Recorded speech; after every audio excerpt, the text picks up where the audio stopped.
Irish Media Network. We entertain.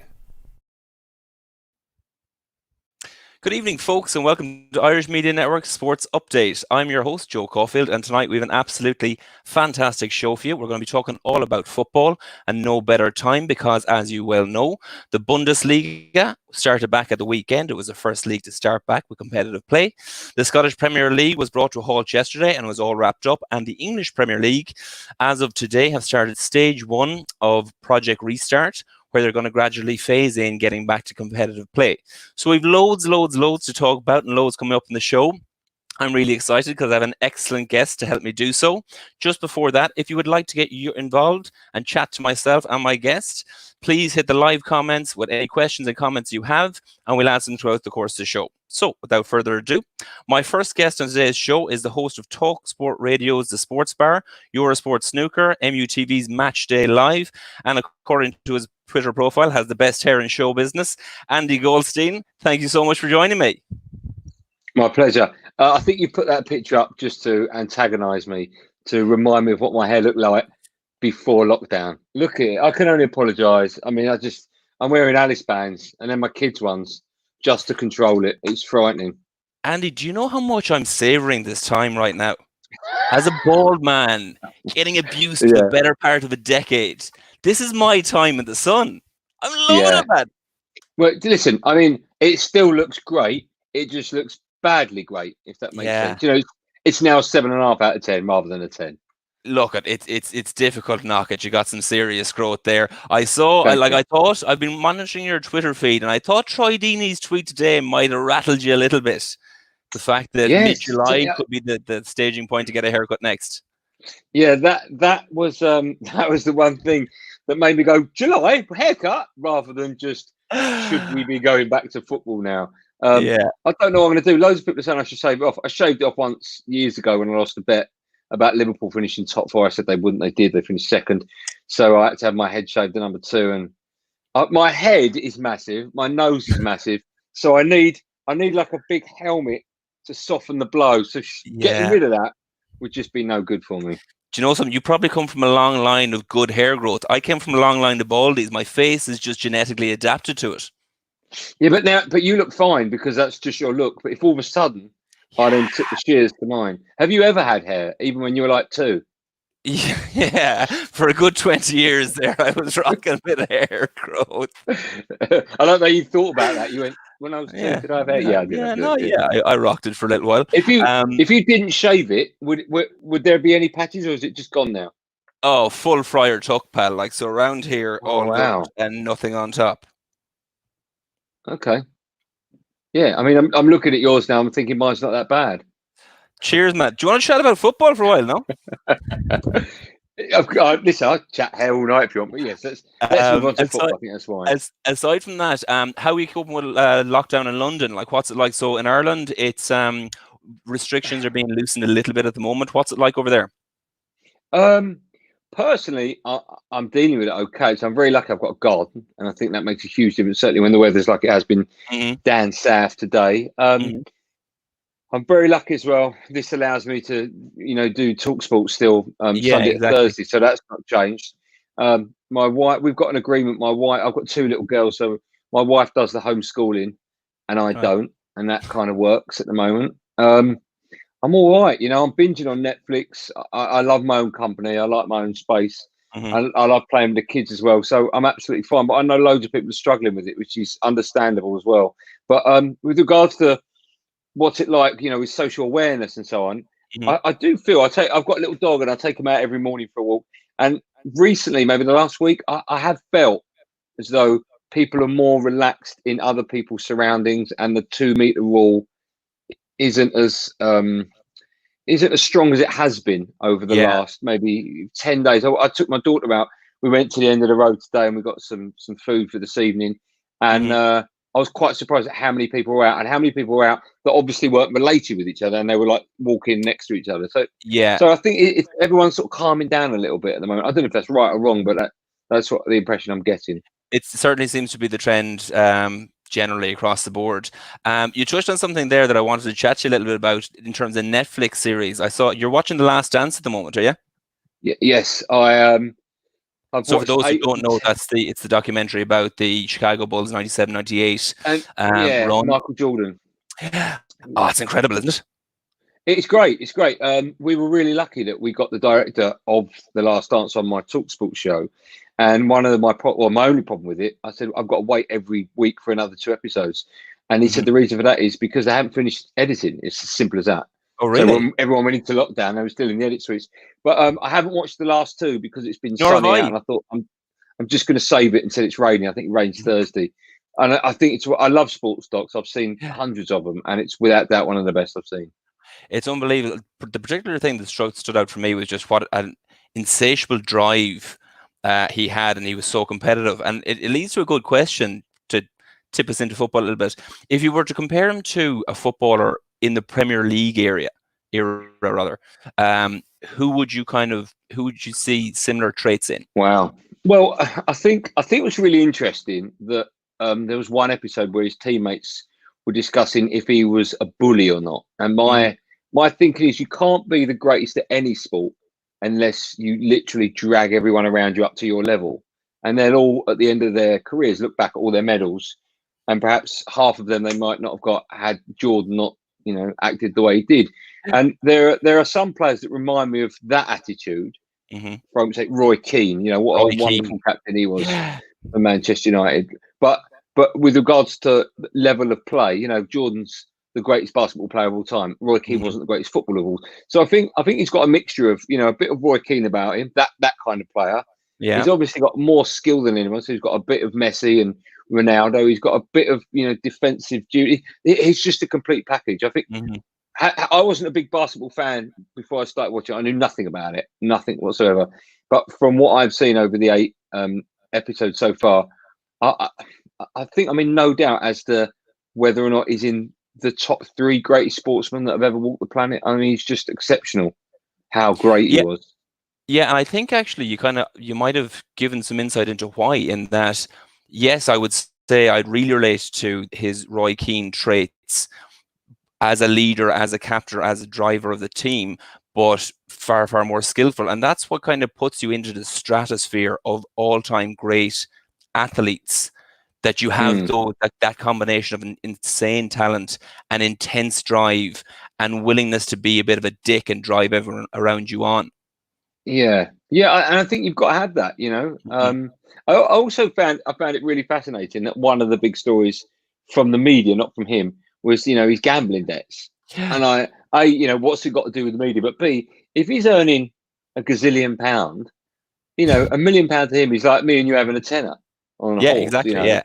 So and they make such a big and they make such a big thing about it. And it's just that's what we do with successful sports people. They're up on a pedestal, we put them on the pedestal, and then we knock them back down. It's quite sad, actually, isn't it? We should just celebrate just how great he is. And if he wants to go into a casino and take £1 million out of his pocket, it's going to be a big pocket, and stick it all red or black, and it comes in black, and he's put it on red. Who cares? This is money. He's earned it. Yeah, it is a very kind of there's a very cynical side to the documentary, particularly when his dad died, and they tried to relate that to some maybe debt that he had previously. Like it was disgusting, really. Moving on slightly, because I do need to chat to you about football a little bit.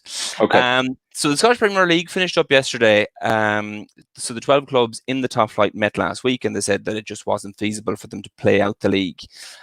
So on the average points per match accumulated to this point, they played out the fixtures. Obviously, Celtic came out champions, and then there was a lot of ramifications, particularly for Hearts at the bottom. What did you make of the whole outcomes of them having to wrap it up? I felt more sorry for Hearts than I did Rangers, and no disrespect to Rangers, but they'll still be playing Premiership football next season. I mean, Hearts missed out, I think, by 4 points. How can you relegate a team with so many games left and they're 4 points from safety? I really felt for them. I didn't necessarily think that was the right decision. With regards to Celtic and Rangers, again, if that was, I think the gap's 13 points, but Rangers had a game in hand, so it would have been 10, and they would have played each other, I think, at least once, and then it could have been 7. Who knows what's going to happen when you get close to that finishing line? Nerves might have kicked in. I think I'll ask you the question, Joe. If that was down here in the Premier League and the gap between Man City and Liverpool, or Liverpool, Man City, was 10 points with games played level and 9 left, Would they award it to Liverpool? I don't think they would they? They couldn't do that. No, I don't think they would. It's something that I want to talk to you about the Premier League and the outstanding fixtures. Why then did they do it in Scotland? Why did 12 teams unanimously say that they couldn't play out the season? I don't know. And also, I don't know the answer to that. And also, I don't know why there's a rush to make a decision now. You know, why don't you wait till June? And if we haven't moved on with what's going on in the world, then make a call. You know, what's the benefit? Okay, we'll give Celtic the title. We've got rid of Hearts. Okay, now what are you going to do till the new season starts? Just wait, sit back, watch what's going on in the world, watch how other countries are dealing with football returning or not, and then make a call mid-June or even the end of June. You know, I thought it was very bizarre. I don't see the benefit. We talked about this on my show last night, and I said if anyone can phone up and tell me what it is, and no one could, you know, I don't get it. I just don't get why the urgent need to cancel it all. Yeah, and like it seems that so obviously the Bundesliga are back playing. Premier League are on stage 1 of 3.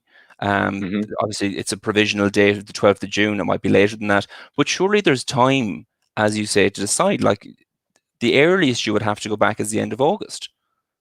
What's the rush to call it now? What's the benefit of calling it now? I don't know.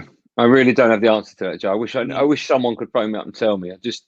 It's just more. It's heartache earlier than it needs to be. And what happens if in a month's time, you know, something amazing happens and everyone starts going back to playing football, apart from Scotland that have decided it's all over. Yeah, particularly when you say as like there's 8 games left, and Hearts are 4 points off safety. Like I pardon the pun, but it is heartbreaking. Yeah, it is. It is. You know? It's a good pun as well. I don't mind football puns like that. It is heartbreaking, and I feel for the fans, you know, because it's hard enough up in Scotland with the lack of money compared to anywhere, but especially the Premier League. So to drop out of the Premiership in Scotland financially, that can ruin a club, can't it? So, and someone's made that decision. Yeah. Now I don't know if you saw, but Anne Budge has been granted the right to make a proposal for a temporary expansion of the top flight in Scotland. I don't know if you saw that. What from say that again? Sorry, Anne Budge of Hearts has been granted the right to make a proposal for possibly an expansion of the top flight for next season to possibly allow Hearts to play in the top flight. So they get relegated and play in it? I don't know whether they just allow 13 teams playing it for 2021. So they won't get relegated? Possibly. I mean, no one knows what's going on. Yeah, it's very difficult. I mean, I'm constantly picking up the newspaper and the Premier League people are having meetings about meetings. And no, I don't get how you can make any decisions yet until we know what's happening in the world. You know, I think it's very, very strange. In terms of the Premier League coming back on the 12th of June, do you see that happening? No, not in a minute. I think it's been pushed back now at least a week.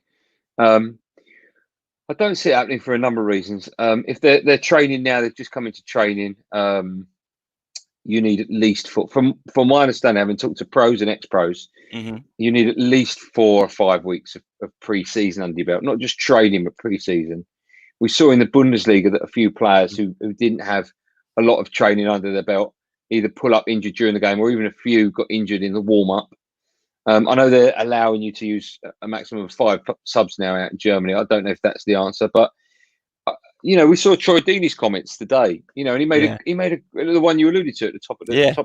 You know, about he can't have a haircut, but you know he can go up for a corner with 19 players around him. I just don't see the logic. And some people go, yeah, but his hairdresser's not having, you know, 2 tests a week. He's not, but it still doesn't. It's still barking. I mean, talking about my hair, I can't get my hairdresser to come round, but I think I'm right in saying I could sit on a bus. He could sit behind me and cut my hair. Yeah, it's bizarre, isn't it?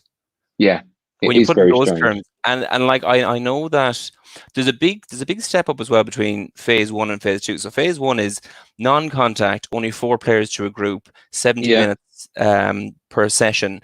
They're going to have bi-weekly COVID tests. They're going to have non-notice inspectors showing up testing people, and then phase 2 is just full contact football. Yeah, it's a big jump, isn't it? It's a big jump. It's just difficult to know what's going to change in the world between phase 1 and phase 2 that will. I don't know. I don't ensure know. safety. I think the reason obviously is for them to be. They're so desperate to get it on. Is if they don't get it on, they've got to pay back £750 million. And any sport or any industry where you set to lose that much money, you'd obviously going to work your socks off to try and stop that from happening. But at what cost? You know, players' lives are in danger, and it's not just players' lives. There are some players that live with their mum and dad. There are some players that live with either their mum and dad, or or their wife's mum and dad. Their grandparents might be staying there, the kids' and so on. I just think I just can't see how it's going to work. So in Germany, in the Bundesliga, the week leading up to the first fixture of games, everyone was sort of self-isolating in a hotel. Yeah. Right? So that they had 5 or 6 days where they all went into this like self-incubation period, and no one was near them. The family weren't near them.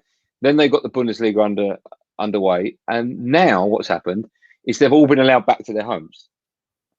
So I don't think the weekend's results of how successful it was will be relevant for at least 2 or 3 weeks, when these players start going home, mixing with their wives, mixing with their kids, mixing with their parents or their wife parents or whatever. Then we'll see, if it was the right decision to put football on. Everyone's getting very excited that the Bundesliga's back, football's back. We've got to follow suit.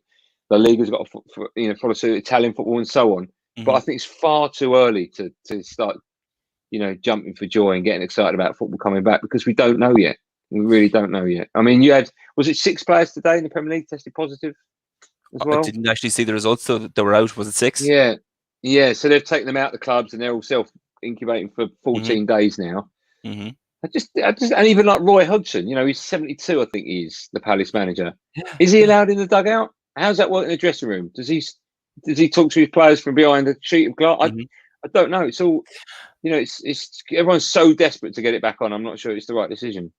And as you say, so you could be tested on Sunday, you could prove negative for not having it, and then you could go to the supermarket and get it, or you could sit on a bus and get it. Like it's so uncertain as to how you could pick it up or how you could pass it on. There seems to have to be an awful lot of an unknown element to whether it'll be safe or not. Yeah. In terms of, so you kind of mentioned a little bit that they don't need to make a decision on the SPL right now. How far back into the summer do you think they could delay it with 9 games left to play, more or less, in the Premier League? That's a good question. I don't necessarily think it's going to work cramming them all in. We talk about a big weekend of football where like when you used to play, when you were at school, you used to play double headers, Sunday morning, Sunday afternoon. I can't see a festival of football happening. And they're talking about neutral grounds. I'm not so sure that's fair for clubs that are desperate to play their remaining games at home if they're fighting for survival. I'm not sure that's so fair. You've got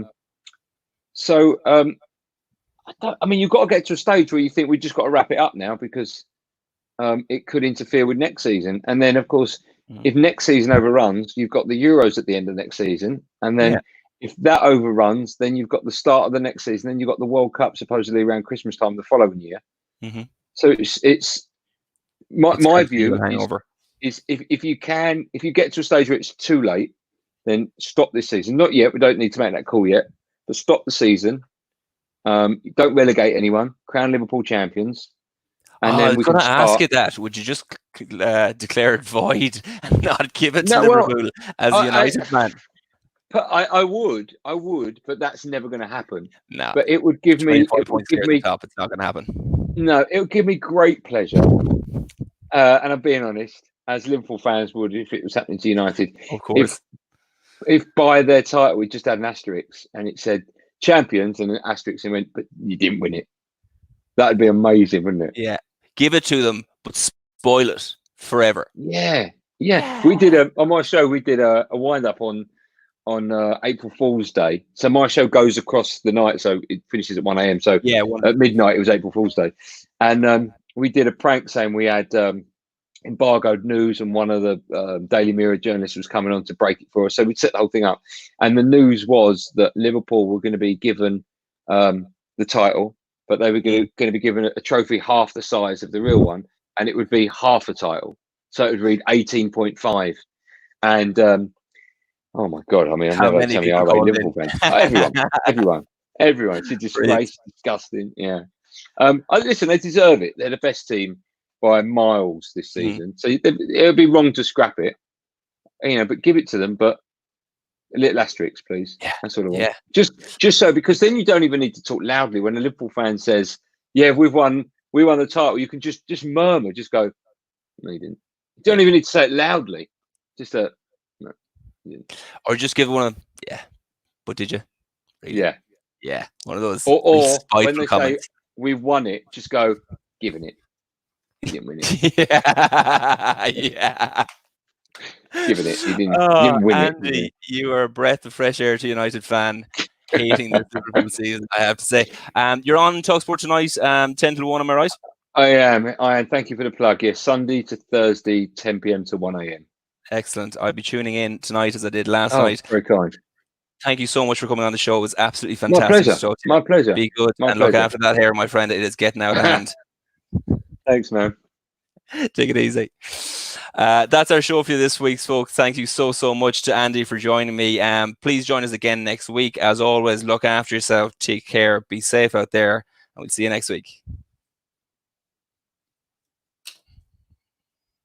Irish Media Network. We entertain.